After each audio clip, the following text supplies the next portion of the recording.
मकर संक्रांति के दिन गाय की सेवा करने का बहुत अधिक महत्व होता है। मकर संक्रांति के दिन तिल तथा गुड़ का दान करने का सबसे अधिक महत्व होता है। मान्यताओं के अनुसार मकर संक्रांति के दिन भगवान सूर्य देव अपने पुत्र शनि से मिलने के लिए आते हैं। उदय तिथि के अनुसार इस वर्ष मकर संक्रांति 15 जनवरी को मनाई जाएगी। मकर संक्रांति से जुड़ी एक प्राचीन कथा का उल्लेख पुराणों में मिलता है। कथा के अनुसार इस दिन गाय को कुछ चीजें जरूर खिलानी चाहिए, जिससे सूर्य देव की विशेष कृपा प्राप्त होती है। इस दिन अन्य कुछ महत्वपूर्ण उपाय भी अवश्य करने चाहिए।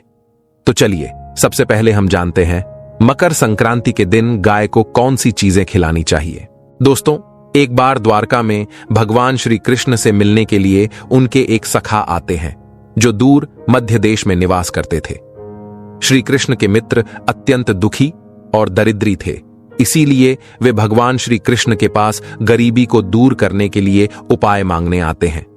श्री कृष्ण के मित्र उनसे कहते हैं, हे केशव, मैं अत्यंत दुखी और दरिद्री हूं। कितने ही परिश्रम करने पर भी मुझे अपने परिवार को पालने जितने भी धन की प्राप्ति नहीं हो पाती है। हे द्वारकाधीश, मैं आपके पास धन संपत्ति मांगने नहीं आया हूं, किंतु आप मुझे ऐसा कोई उपाय बताएं जिससे मेरी दरिद्रता दूर हो जाए और मैं अपने परिवार का पालन कर सकूं। मैं किसी लोभ के कारण आपके पास नहीं आया हूं और ना ही मुझे धन चाहिए। मैं तो बस इतना चाहता हूं कि आपकी कृपा सदैव मुझ पर बनी रहे। कृपया मुझे मेरी गरीबी दूर करने के लिए कोई उपाय बताओ। मैं जीवन भर आपका ऋणी रहूंगा। मित्र द्वारा इस प्रकार से प्रार्थना करने पर भगवान श्री कृष्ण कहते हैं, हे सखा, मैं सब कुछ जानता हूं, तुम्हारे दुख के बारे में भी और तुम्हारी दरिद्रता का कारण भी, और मैं यह भी जानता हूं कि तुम मेरे पास धन मांगने नहीं आए हो और मेरे द्वारा तुम्हें धन देने पर भी तुम उसे स्वीकार नहीं करोगे। इसीलिए मैं तुम्हारे स्वाभिमान का मान रखते हुए तुम्हें धन तो नहीं दूंगा, किंतु मैं तुम्हें एक उपाय अवश्य बताता हूं जिससे तुम अपनी गरीबी दूर कर सकोगे। तुम्हारी दरिद्रता का नाश होगा और तुम्हें अपार धन संपत्ति की प्राप्ति होगी। हे मित्र, इस अत्यंत महत्वपूर्ण धन प्राप्ति के उपाय को बताने से पूर्व मैं तुम्हें एक महान कथा सुनाता हूं, जिससे सुनने मात्र से ही तुम्हारी सभी मनोकामनाएं पूर्ण हो जाएंगी। और जो उपाय मैं तुम्हें बताने जा रहा हूं, उस उपाय को करके तुम्हारी दरिद्रता भी दूर हो जाएगी। इसीलिए इस कथा को तुम ध्यान से सुनो। इस कथा में मैं तुम्हें संपूर्ण मनोकामनाओं को पूर्ण करने वाली कामधेनु माता की कृपा प्राप्त करने का उपाय बताऊंगा। तुम्हें नित्य केवल एक चीज गौ माता को खिलानी है। ऐसा करने से तुम्हारी दरिद्रता समाप्त हो जाएगी। हे सखा, प्राचीन काल की बात है। पूर्व देश में एक अत्यंत धनवान सेठ रहा करता था, जिसका नाम था पुष्पराग। उसके पास धन की कोई कमी नहीं थी। उस सेठ की पत्नी नीलावती अत्यंत सुंदर और पतिव्रता नारी थी। सेठ के 5 पुत्र थे और वे सभी अपने पिता के साथ ही उनके कारोबार में मदद करते थे। पुष्पराग का स्वभाव बहुत लालची और स्वार्थी था। उसने अनेकों लोगों की मजबूरी का फायदा उठाकर धन इकट्ठा किया था। उस सेठ ने धन तो बहुत इकट्ठा किया था, किंतु उसने कोई पुण्य के कार्य नहीं किए थे। शास्त्र कहते हैं कि मनुष्य जितना कमाता है उसका 1 भाग उसे दान करना चाहिए, किंतु स्वार्थ और लालच के कारण उस सेठ ने कभी 1 पैसा भी दान नहीं किया था।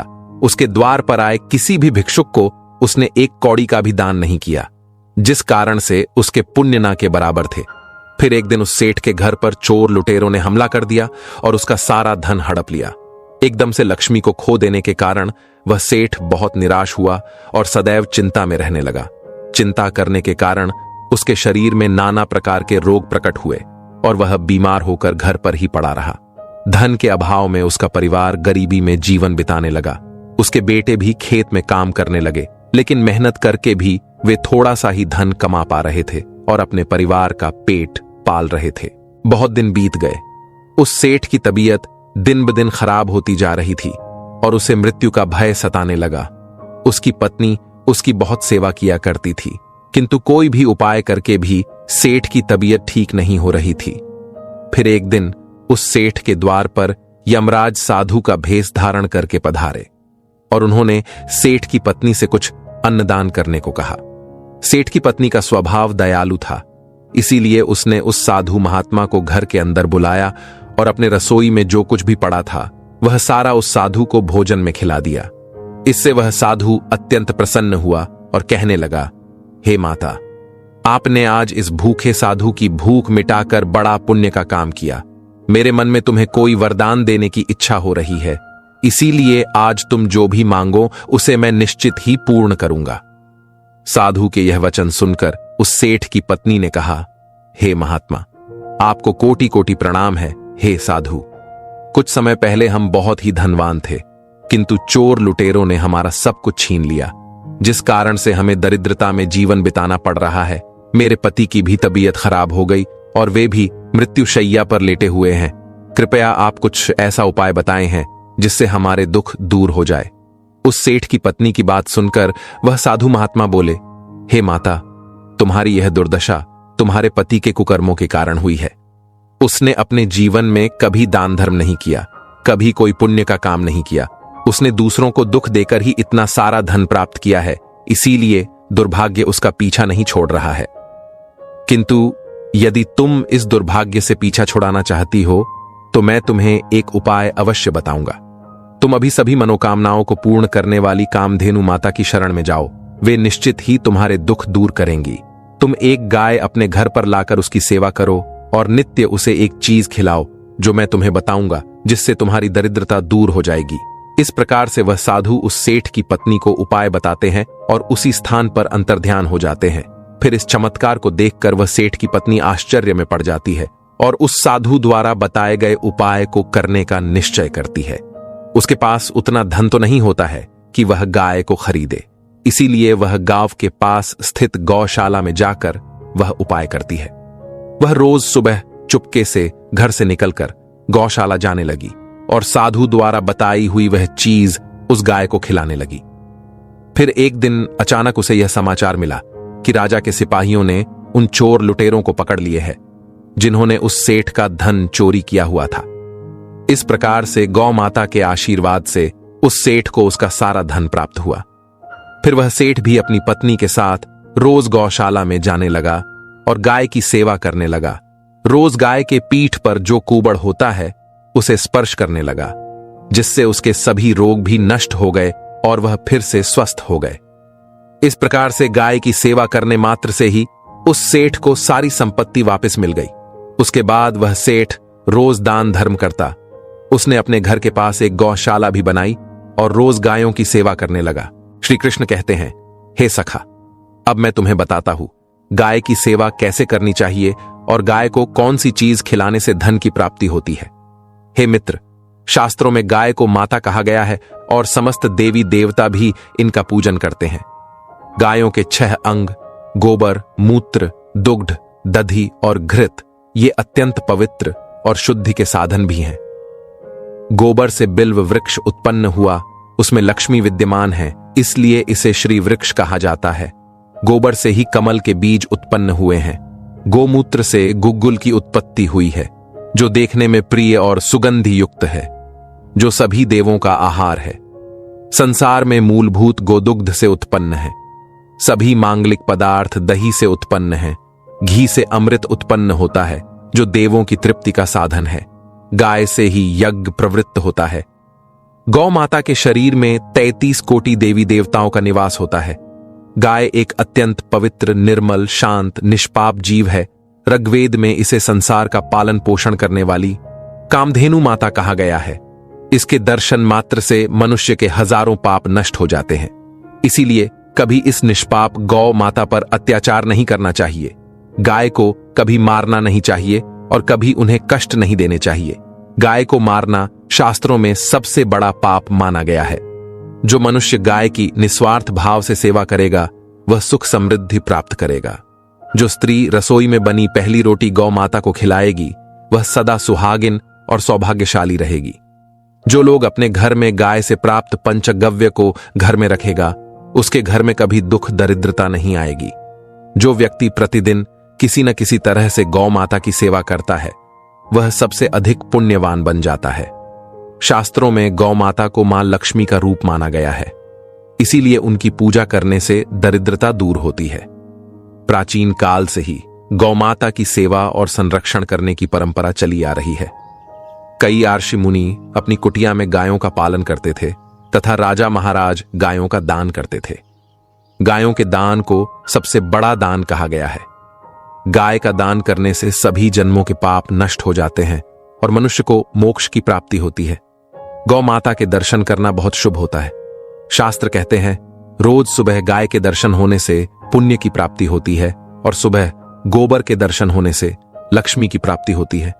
अगर किसी महत्वपूर्ण कार्य के लिए जा रहे हैं और अचानक ही गौ माता आपके रास्ते में आ जाती है तो वह कार्य निश्चित ही सफल हो जाता है।